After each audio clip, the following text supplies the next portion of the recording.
ये है दिल्ली दर्पण।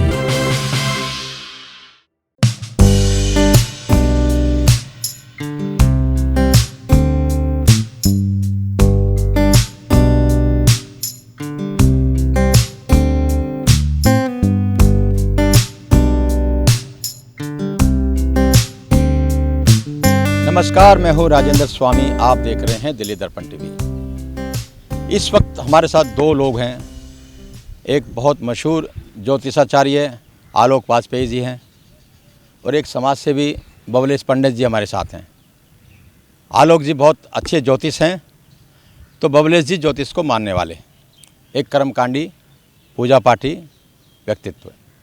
आप दोनों का बहुत बहुत स्वागत है हमारे साथ। हमने पिछला साल देखा, कोरोना काल देखा, और आम धारणा ये है, लोग कहने लगे हैं कि 2020 का जो ये साल है इसको कैलेंडर से निकाल दिया जाए।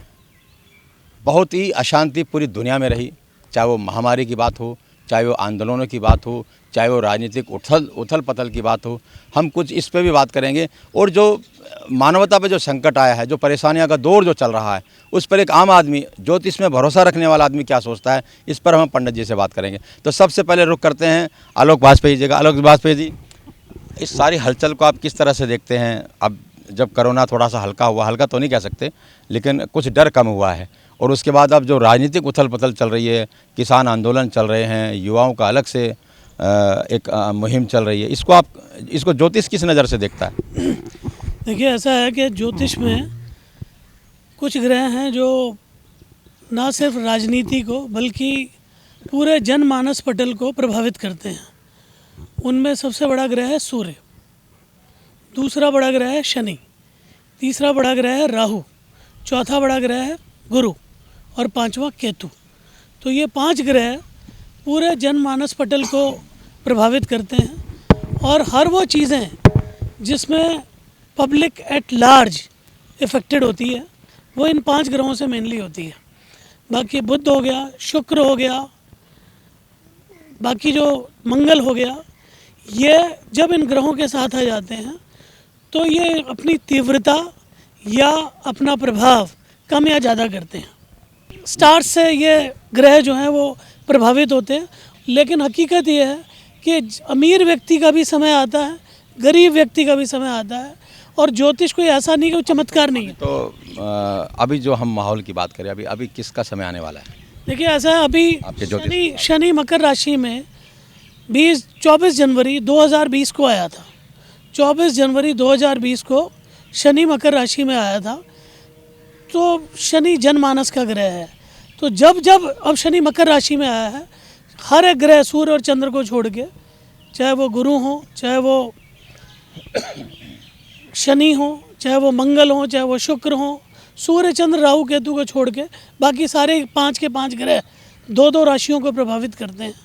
तो ये शनि और बृहस्पति, ये 2 ऐसे बड़े ग्रह हैं, राहु, ये 3 ऐसे बड़े ग्रह हैं कि ये आने से पहले अपना प्रभाव दिखा देते हैं। और ये आने से लगभग, क्योंकि शनि 30 महीने एक राशि में बैठता है, तो ये आने से अब 30 महीने को अगर आप 30 दिन कर लीजिए, ठीक है जी, 30 दिन पहले शनि अपना प्रभाव दिखाने लग जाता है। तो 30 दिन पहले का मतलब हो गया 24 जनवरी 2020 को शनि महाराज मकर राशि में आए थे। तो उससे पहले 24 दिसंबर से इन्होंने अपना प्रभाव दिखाना शुरू कर दिया। 24 दिसंबर 2019 से इन्होंने अपना प्रभाव दिखाना शुरू कर दिया। अब लोग कई बार ज्योतिष को मजाक में और हंसी में भी उड़ाते हैं। वो कहते हैं कि साहब, इस कोरोना की भविष्यवाणी किसी ने नहीं की थी। मैं कहता हूँ किसी को कोई ज्ञान ही नहीं है। अगर वो हमारे पंचांग का अध्ययन करें तो उसमें महामारी शब्द का प्रयोग है, उसमें कोरोना शब्द का प्रयोग नहीं है। उसमें वो हमने भी देखा है पहले पेज में कि उसमें महामारी शब्द, कि महामारी आएगी। अब वो महामारी, अब क्योंकि हमको अपने वैज्ञानिक और डॉक्टरों पर कुछ ज़रूरत से ज़्यादा कॉन्फिडेंस है, और हमको लगता है कि संसार की कोई ऐसी समस्या नहीं है जिसका हमारे वैज्ञानिक और डॉक्टर इलाज ना ढूंढ पाएँ। लेकिन पहली बार ऐसा हुआ है कि विज्ञान भी नतमस्तक हो गया इस बीमारी के आगे। मैं जानना चाहता हूँ आपसे कि ज्योतिष विज्ञान ने पहले ही भविष्यवाणी कर दी थी। अलग बात है कि कितने लोग पाचांग पढ़ते हैं, लेकिन जो बड़े बड़े ज्योतिषाचार्य हैं, क्या उनकी जिम्मेदारी नहीं बनती कि वो लोगों तक ये बात पहुँचाए कि भाई कोई महामारी आने वाली है? देखिए अगर ज्योतिष को कोई- अगर एक विज्ञान मान ले तो सरकार को क्यों नहीं इस तरह की सलाह ज्योतिष विज्ञान की तरफ से दी जाती कि ज्योतिष विज्ञान का ये आकलन है कि आने वाले समय में ये आपदा आने वाली है और आप इसका उपाय करें या उसकी तैयारियां करें। तो क्या इस तरह की कोई भविष्यवाणी और भविष्यवाणी के बाद कोई सुझाव, कोई सलाह सरकार को या सर्वसाधारण को दिए जाते हैं? देखिए इस सरकार में, मोदी सरकार में, मैं आपको फिर बोलूँगा, पहली बार ऐसा हुआ है कि उन्होंने ज्योतिष को एक विज्ञान के विषय के रूप में मान्यता दी है।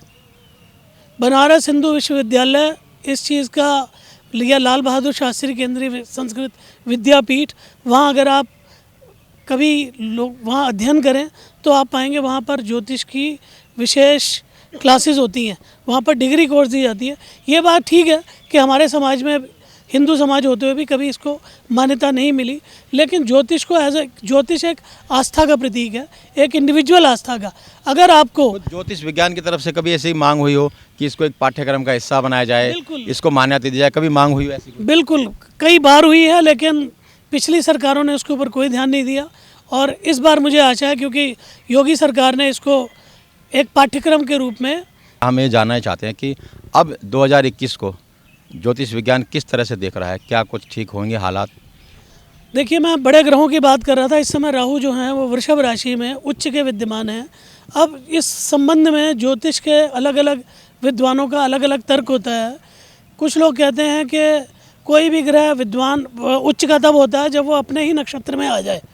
तो अब आप वृषभ लगन की बात करें, वृषभ राशि की बात करें, तो वृषभ राशि में 3 नक्षत्र होते हैं। ये 3 नक्षत्रों द्वारा आप ये कह लीजिए उसका प्रभाव है वृषभ राशि के ऊपर। एक सूर्य, एक चंद्र और इसका स्वामी शुक्र होता है।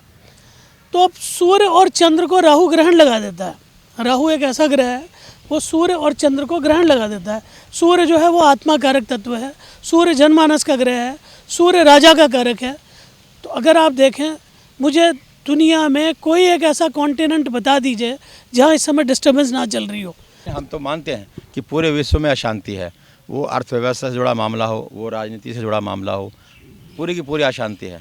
लेकिन अब आगे क्या, ज्योतिष विज्ञान क्या मान रहा है कि आगे कुछ हालात सुधरेंगे क्या? बिल्कुल सुधरेंगे जी। देखिए प्रकृति का काम है बैलेंस बना के चलना।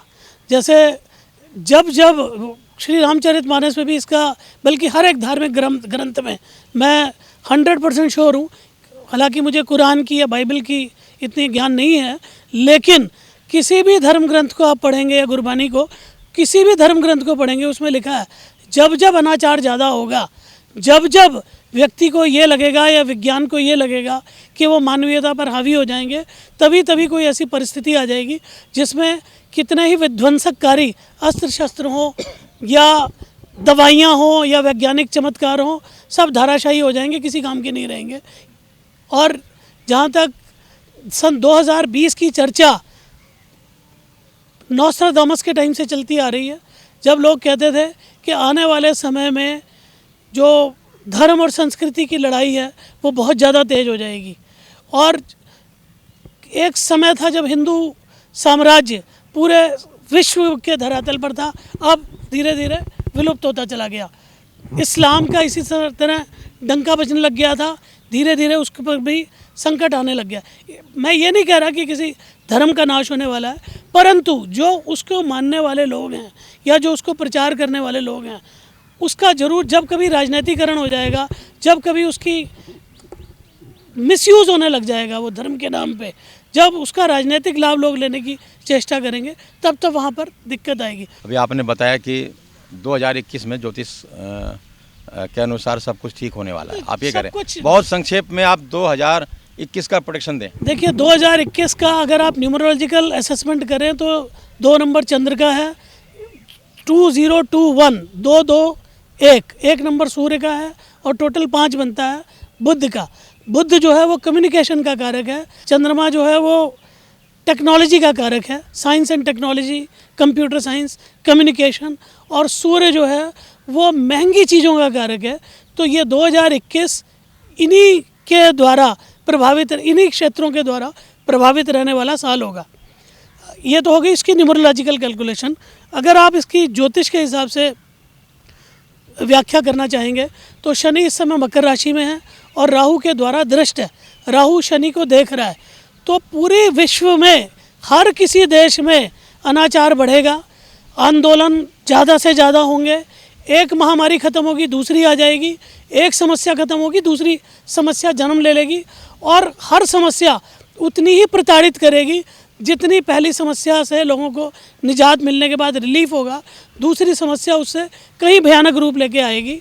और ये आंदोलन, सड़क जाम, ट्रैफिक जाम, हिंसा, ये कॉमन चीज़ हो जाएगी और लोग अब घर पे ही रहना पसंद करेंगे। ज़्यादातर लोग वर्क फ्रॉम होम का कल्चर 2021 के बाद बढ़ता चला जाएगा, बल्कि 2021 से ही बढ़ता चला जाएगा और इसमें कमी नहीं आएगी। बल्कि अब आने वाले दिनों में प्राइवेट सेक्टर में भी लोग कोशिश यही करेंगे कि हम घर से ही काम लोगों से लें, उससे उनके अपने खर्चे भी कम होते हैं और उनके बिजनेस मॉडल में और उनके प्रॉफिट में बढ़ोतरी होती है। तो बिल्कुल आलोक जी का साफ साफ मानना है कि जो 2021 है, आने वाले समय में भी हालात सामान्य होने की उम्मीद कतई नहीं है। राजनीतिक उथल पुथल रहेगी, महामारी रहेगी, एक जाएगी दूसरी आएगी, इस तरह की बातें रहेंगी। ज्योतिष विज्ञान में जो लोग भरोसा करते हैं, जब इस तरह की सूचनाएं एक आम नागरिक तक आती हैं, आप भी ज्योतिष को बहुत मानते हो, तो मन में क्या उथल पुथल, आप कितना सच के करीब उसको पाते हो आप? ज्योतिष काफ़ी हद तक बिल्कुल सच के करीब है। जो ग्रह होते हैं वो हमारे जीवन को पूरे तरीके से प्रभावित करते हैं। ये मैंने खुद रियलाइज़ किया है अपने ऊपर भी और अपने बहुत सारे जानने वालों के ऊपर भी, कि जो ज्योतिष की प्रेडिक्शन होती है अगर वो सही है और आपका जो जन्म का समय है, जो जन्म का टाइम है, जगह है, अगर वो आपके पास सही है और उसके हिसाब से आपकी जन्म पत्री बनी हुई है और कोई अच्छा एस्ट्रोलॉजर अगर उसको देखता है, तो आपके जीवन के अंदर, आपके जो देश की है उसके अंदर जो भी चीज़ें चल रही हैं वो काफ़ी हद तक ठीक साबित होती है। ये मेरा खुद का एक्सपीरियंस है। तो अब जैसा कि इन्होंने बताया कि बहुत कुछ उलट पुलट होने वाला है, और तो क्या आप सलाह लेते हैं ज्योतिषी से कि मुझे आगे क्या करना चाहिए? हाँ, बिल्कुल सलाह लेते हैं। समय समय पर जब भी हमें लगता है कि सलाह लेनी चाहिए तो हम पता करते रहते हैं भाई किन चीज़ों से हमें अवेयर रहना है, क्या क्या चीज़ें आगे हो सकती हैं, क्या काम हमें करने चाहिए, क्या काम हमें नहीं करने चाहिए। जिस ग्रह से हमें कोई परेशानी होने वाली है तो कोशिश करते हैं भाई उस ग्रह को हम शांत करें, उसकी कोई पूजा करें, उसकी कोई अर्चना करें, जिससे वो कम से कम हमारे को उसका फल भोगने को मिले। जैसा कि उदाहरण के तौर पे मैं बताता हूँ कि अगर बारिश होने वाली है तो हम बारिश को नहीं रोक सकते, लेकिन छतरी से अपने आप को बचा सकते हैं। तो उसी प्रकार से ग्रहों का है कि जो ग्रह ने फल देना है वो देगा, हम उसको नहीं रोक सकते, लेकिन हम उसकी सावधानी लेते हुए, उसका उपचार, उसका इलाज, उसकी पूजा पाठ करते हुए उसके असर को कम कर सकते हैं। तो ऐसा होता है, अगर इसको मानो तो ये बिल्कुल है, सत्यता है इसके अंदर। जो आलोक जी ने प्रेडिक्शन की है, तो क्या कुछ नए सिरे से कुछ प्लान करेंगे बिजनेस को, उसको, जिस तरह की संकेत इन्होंने दिए? हाँ, बिल्कुल। जो अभी लगता है कि भाई आगे जैसा चलने वाला है तो उसके हिसाब से नए सिरे से प्लान करना पड़ेगा, और कारोबार और काम भी उसी हिसाब से करने पड़ेंगे जो भी चल सकें।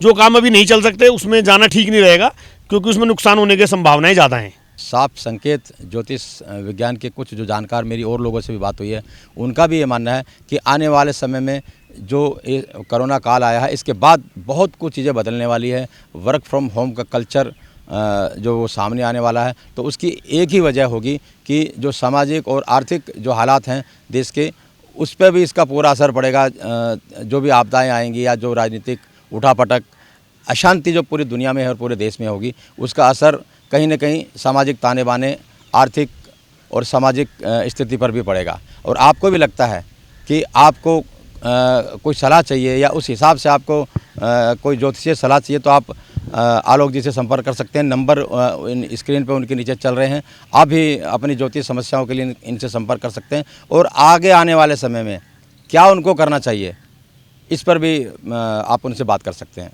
तो इस तरह की खबरों के लिए बने रहिए। कैमरामैन सोनू के साथ राजेंद्र स्वामी, दिल्ली दर्पण टीवी।